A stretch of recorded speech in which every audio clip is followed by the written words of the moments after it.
Karlmaður í haldi lögreglu, grunaður að hafa skotið mann í höndina í íbúð í Kópavogi í dag. Fórnarlambið kom blóðugt inn í bakarí og leitaði aðstoðar. Nágrannar tilkynntu skothvell. Rússlandsher gerði harðar árásir á Úkraínu í nótt, drap 4 og særði 100 manns.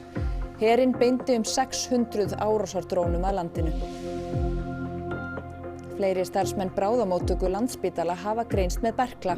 Bráðalæknir sem greindist nýlega segir litlar breytingar hafa orðið á sýkingavörnum eftir að smit kom upp á deildinni í febrúar. 20% ferðamanna sem komu til Íslands í fyrra töldu ferðina ekki peningana virði. Áhugaleysi stjórnvalda, vextir og verðbólga gera greininni erfitt fyrir, að mati formanns félags fyrirtækja í hótelrekstri. Þekkt stef úr dagskrá Ríkisútvarpsins verða blásin nýju lífi í bókstaflegri merkingu í Iðnó í kvöld, þar sem þau verða í flutningi margra færustu saxófónleikara þjóðarinnar.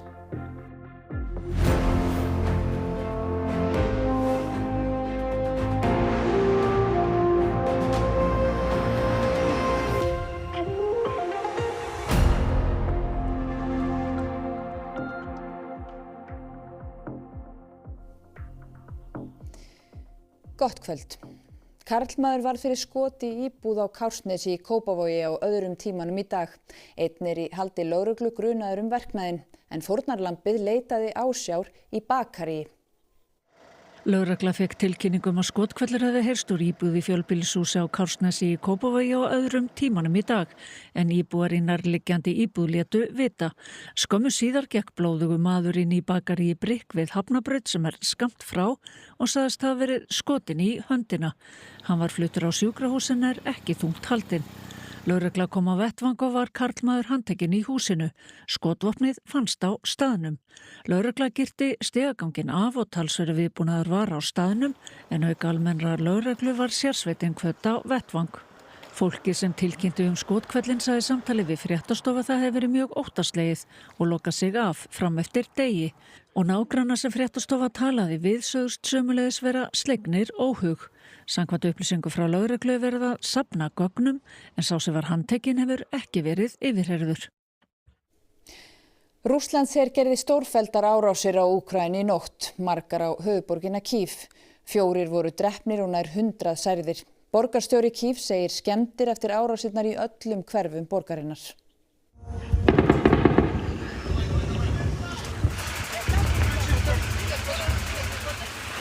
Íbúum Kív varð ekki svefnsamt í nótt því Rússlandsher skaut 600 drónum og 90 eldflaugum að borginni. Eldar loguðu víða í morgun og forseti landsins skoðaði skemmdir. Це Лук'янівський ринок. Був сьогодні у приблизно 3-й ночі прильот. І ви самі бачите. Rússlandsher gerði árásir á verslanir, vöruhús, vatnsveitur, skóla og íbúðahverfi. Drap 4 og særði nær 100. Borgarstjóri Kív segir að árásir hafi verið gerðar á öll hverfi borgarinnar. Ніч страшна і давно зовсім такого ще не було. За всю війну такого ще не було. Ми якось трошки ігнорували тривогами. Ну, слава Богу, знаєте, якось це, що не постраждали люди, що це була ніч, що це не вдень, що це було все вночі. Ну, врятувалися обидва. І я, і вона. А квартиру все вдрізки. Úkraínskur hermaður sem talinn var hafa farist í árás Rússlandshers á fyrsta ári allsherjarinnrásarinnar sneri óvænt til baka lifandi úr fangaskiptum fyrr á árinu. Fjölskylda hans hafði fengið líkamsleifarnar sendar sem taldar voru af honum og jarðaðar. Þegar Nazar Daljecki kom til baka úr haldi Rússa ásamt fjölda stríðsfanga í febrúar var enginn úr fjölskyldunni sem beið hans. Þau héldu að hann væri látinn. Кажуть, поздоровляємо, ви воскресли. Ми вас, каже, похоронили ще 23-му році. 2023 fékk fjölskyldans tilkynningu að hann hefði verið drepinn í árás á bílalest í Kúpiansk árið áður. Það hafi verið staðfest með DNA-rannsókn. Móðir hans hafði þó efasemdir Því hún hafði áður fengið tilkynningu að Rússlandsher héldi honum í fangelsi. Þetta var í byrjun stríðsins og það reglur ekki komnar að hermenn gæfu DNA síni áður en þeir væru sendir á víglínuna. Дуже стрес людина переживає похоронити свого сина, ходити на цвинтар, молитися за померлого, а він живий. То є дуже тяжко. Allan þennan tíma var Daliecki í haldi Rússa. Fjölskyldan fékk sent lík sem var brennt og ekki hægt að bera kennsla á það öðruvísi en með DNA-prófi. Yfirvöld segja að ekki hafi verið farið nægilega vel yfir niðurstöður rannsóknarinnar eftir árásina. Móðir hans var bæði glöð og hissa þegar hann hringdi.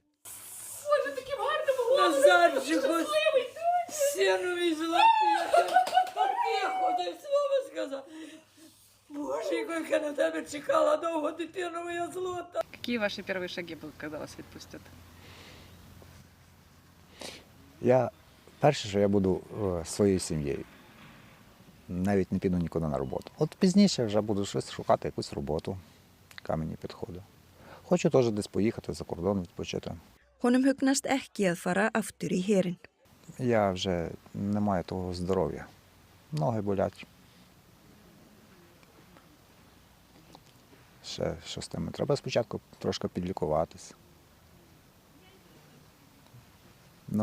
Я вже своє відвоював, я не хочу. Fleiri berklasmit hafa greinst hjá starfsfólki Landspítala síðustu vikur. Læknir sem greindist segir að bæta verði sýkingavarnir. Ég var semst að greinast með berkla núna fyrir 2 vikum eftir að hafa fengið SMS að ég hafi verið útsettur fyrir berklum á bráðamóttökunni. Í febrúar greindust 8 starfsmenn bráðamóttöku Landspítala með berkla og luku nýverið lyfjameðferð og líkt og þeir Steinar með svokallaða sofandi berkla, það hann einkennalaus en gæti fengið þau síðar. 4 mánaða sýklalyfjameðferð sem hann hóf í vikunni á að draga úr líkunum á því en henni fylgja ýmis óþægindi og rask, reglulegt eftirlit og blóðprufur. Og auk Steinars greindist annar starfsmaður fyrir skömmu. Ég veit ekki hvort það eru fleiri, en við erum það allavega orðin 10 samtals.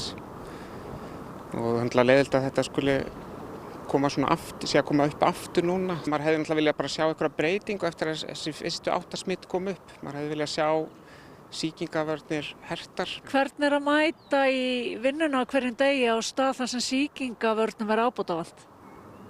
Það getur verið óþægilegt. Það maður verður kannski stundum svona til samdaun að því. Þó maður kannski hefur hingað til ekkert verið sérlega hræddur um sjálfan sig, þá það meira kannski hræðslan við að bera þetta í fjölskyldu og börnin, sko.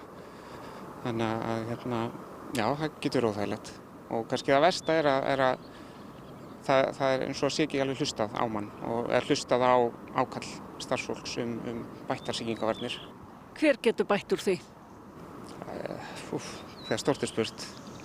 Ég held að það verður náttúrulega að vera, ríkisstjórnin þarf að koma þarna að og stjórn spítalans mætti náttúrulega að byrja á að viðurkenna vandann. Það að 10 sem vinna á sama staðnum skuli greinast með sama smitið, getur það verið tilviljun? Mér finnst það mjög ólíklegt. Formaður fyrirtækja í hótelrekstri segir stöðuna í ferðaþjónustu erfiða. Hækkandi vextir, verðbólga og launahækkanir ásamt áhugaleysi stjórnvalda gerir greininni erfitt fyrir. Það náttúrulega mikið áhyggjuefni þegar við sjáum þetta og þetta einkum, lægsta einkunnum sem við fáum á svokölluðum fjölsóttum ferðamannastöðum. Þar finnst ferðamönnum vera of margir. Þá spili sterkt gengi krónunar og hátt verðlag einnig stórt hlutverk. Hækkandi vextir, verðbólga, talað launahækkanir, þetta er gríðarlega erfitt fyrir greinina. Það engin launung á því. Erfiðir tímar séu framundan. Við finnum náttúrulega fyrir þessum átökum í Miðausturlöndum. Við getum sagt að þessi mánuðir séu undir væntingum núna, allavega maí og júní hérna í Reykjavík og kannski síðar út á landi. En þetta náttúrulega, við vonumst þess að rætist úr þessi júlí og ágúst, en hver veit. Kristófer kallar eftir að stjórnvöld endurskoði ferðamálastefnu sem samþykkt var á Alþingi 2024 og að innviðagjald verði lagt á skemmtiferðaskip sem hingað koma. Það voru síðustu ríkisstjórnar að gera það. Núverandi ríkisstjórn lækkaði það en sneri síðan skatta ásókninni yfir á baðlón, bíla, hækkaði gistináttaskattur. Ég að segja þessi grein sem stýrt af hafnarstjórum, skoðum hana vel og ef við ekki beina ásókninni í meiri skatta þangað frekar heldur en okkur sem erum að stríða hérna allt árið. Þá sé brýnt að stjórnvöld ráðist í öfluga markaðssetningu. Því að við erum að sjá ferðamenn á veturna fara til Noregs og Finnlands en okkar vandi svolítið áhugaleysi stjórnvalda á þessari grein. Það því miður þannig.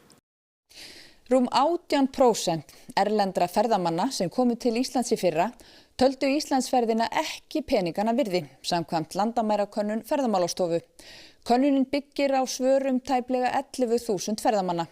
Þetta talsverð hækkun frá 2022 þegar hlutfallið var 11%.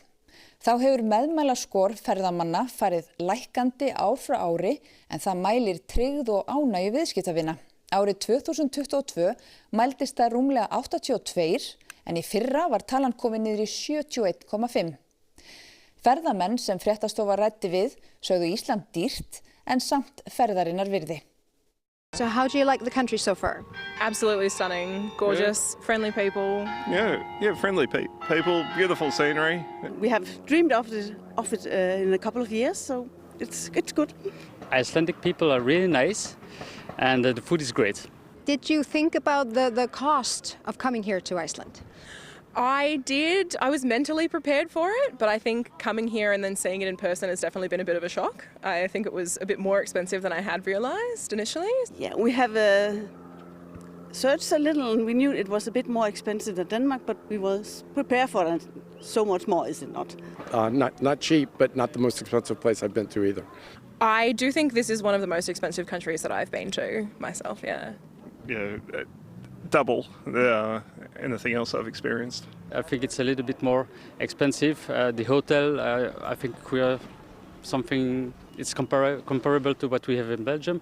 But for the food, I think, and the beers, of course, are quite expensive. It reminds me of going around Europe as a student in 2000, actually, and being broke. But it's still a good experience. Would you recommend Iceland as a destination for your friends or family? Yeah, definitely. Yeah. Absolutely. I mean, the history, the culture, it's a very unique place. I live in Orlando, so we could take a direct flight here on Icelandair. It was great. Yeah, certainly. Really nice. We already sent a lot of pictures to our friends in Belgium, families, and I think they all agree that it's a really nice country, based on the pictures. I would still recommend it, but definitely get them in the mindset of it is going to be expensive, so make sure you're budgeting and knowing in advance what you're going to be wanting to spend your money on. Þekkt sjónvars- og útvarpsstef fá nýjan búning á tónleikum línuleg saxkrá í Iðnó í kvöld. Þar leiða saman hesta sína margir af þekktustu blásturhljóðfæraleikum landsins og saxofónsveit Tuma Torfasonar og flytja gamalkunnug stef sem ramma inn línulega dagskrá Ríkisútvarpsins eins og til dæmis upphafsstefið úr Landanum og smá auglýsingastefið úr útvarpinu. Við erum hérna í Iðnó og mér skilst að allt sé að vera klárt hérna inni fyrir tónleikana. Kíkjum aðeins á þetta. Jú, mikið rétt. Mér sýnist menn vera nokkuð tilbúnir hérna eða hvað, Tumi, allt orðið klárt fyrir kvöldið? Algjörlega. Við vorum að klára hljóðpröfu hérna með nokkrum stefjum sem ég held að flestir ættu að kannast við. En hvernig kviknaði þessi hugmynd? Þessi hugmynd búin að fylgja mér nokkuð lengi að vinna með þessi stef sem við þekkjum öll úr línulegri dagskrá, bæði úr útvarpi og sjónvarpi og við hugsum ekkert sem lög þannig séð en þetta í rauninni partur af hversdeginum okkar allra. Eitthvað uppáhaldsstef? Algjörlega, þau eru tekin fyrir núna í kvöld sko. Landastefið náttúrulega kemur upp í huga, hann Óskar sem spilaði það inn á upptöku, hann með okkur hérna í kvöld og já, svo með til lengi telja. Og fáum við smá hljóðdæmi? Algjörlega. Hvað fáum við að heyra? Þetta held ég að flesti þekki sem spegilinn en það betur þetta sem Chronology út í heimi. Ok, bara af stað.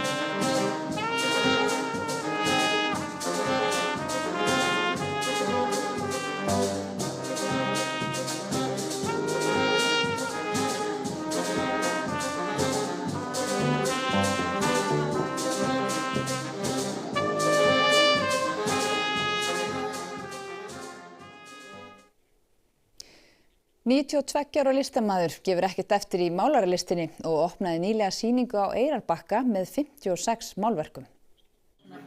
Jón Ingi sem eyrbekkingur hefur að mála meira og minna alla sína ævi enda haldi fjöldan alla málverkasýningum og selt mikið af myndum. En að vera 92 ára og enn að mála, það magnað. Ertu ekki stoltur af þessu? Mjög ánægður með þennan sal, hann mjög góður. Gott að sýna hérna. En þú ert engin nýgræðingur í málingalistinu, ertu ekki búin að mála lengi? Jú, ég er búin að mála 50-60 ár. Líður bara mjög vel og heilsan góð. Þannig að þú ert ekkert að gefa eftir? Það veit það ekki, helst ekki. Eiginkona Jóns Inga að sjálfsögðu að rifna úr stolt af sínum manni. Ég er alltaf stolt af honum. Hann er mjög duglegur við þetta. Ég vissi að hann gæti málað þegar hann var ungur, en það var eiginlega mér að þakka að hann byrjaði á þessu því að ég gaf honum liti og svo gaf ég honum trönur og þá var ekki aftur snúið. Og sýningin hans Jóns Inga hér á Eyrarbakka verður opin út allan maímánuð hér í húsnæði Byggðasafns Árnesinga.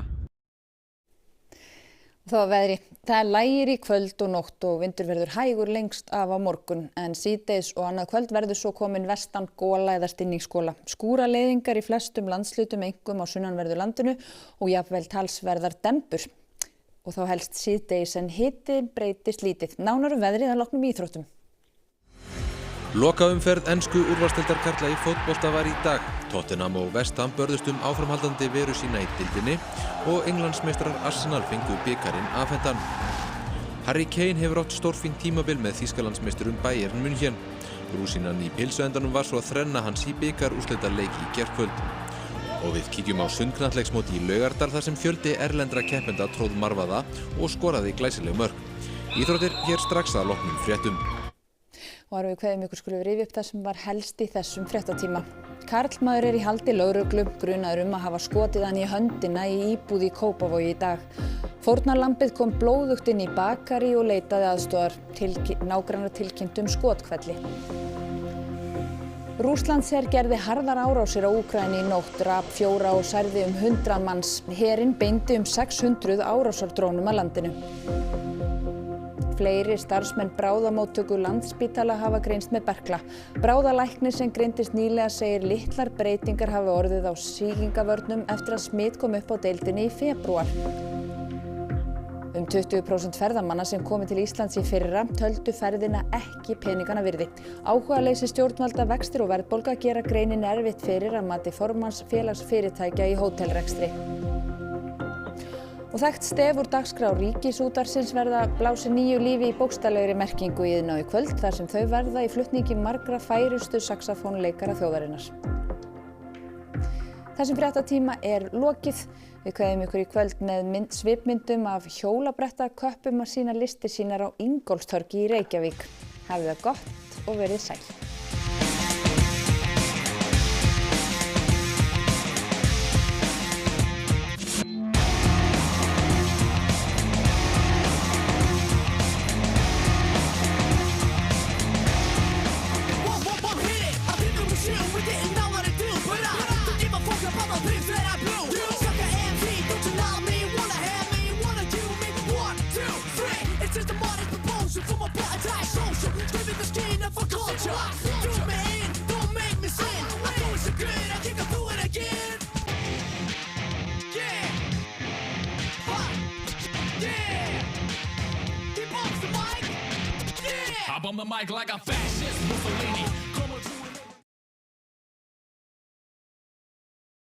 Á RÚV í kvöld. Svona hjól, ef ég fæ frið, þá nægir ég alveg á góðum 20 mínútum hálftíma.